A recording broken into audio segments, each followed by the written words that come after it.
श्री स्वामी समर्थ. आज श्री गुरुचरित्र पारायणाचा 3रा दिवस. आज पण मी सकाळी लवकरच उठून पारायणाला बसले, कारण सकाळी वाचन केलेलं खूपच छान आणि शांततेत पार पडतं. त्यानंतर मी सगळ्यांसाठी उडदाचं वरण आणि नैवेद्यासाठी बटाट्याची भाजी बनवून घेतली. आज संडे असल्यामुळं काय श्रीराज खेळतच होता. मग त्याला घेऊन आम्ही घराजवळच्या शेतात गेलो तुरीच्या शेंगा आणायला. तुरीच्या शेंगा म्हणलं भाजीला तर घ्यायच्याच होत्या, अजून काहीतरी बनवता येईल, मग जास्तच घेऊन घेतल्या. ताज्या शेंगांची भाजी पण खूप छान लागते. म्हणलं संध्याकाळी भाजीच बनवता येईल. त्यानंतर मग आम्हाला दुसऱ्या शेतात जायचं होतं. हरभऱ्याला स्प्रिंकलरनं पाणी द्यायचं होतं, तर स्प्रिंकलर चालू करायला शेतात आम्ही आलो. पण कोणती पण सेवा जेव्हा आपण करतो ना, खूपच छान अनुभव येतो.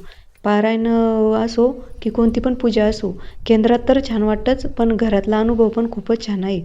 असं वाटतं की साक्षात श्री दत्तगुरू आणि महाराज आपल्यासोबतच आपल्या घरात आहेत, असा अनुभव येतो. श्री स्वामी समर्थ.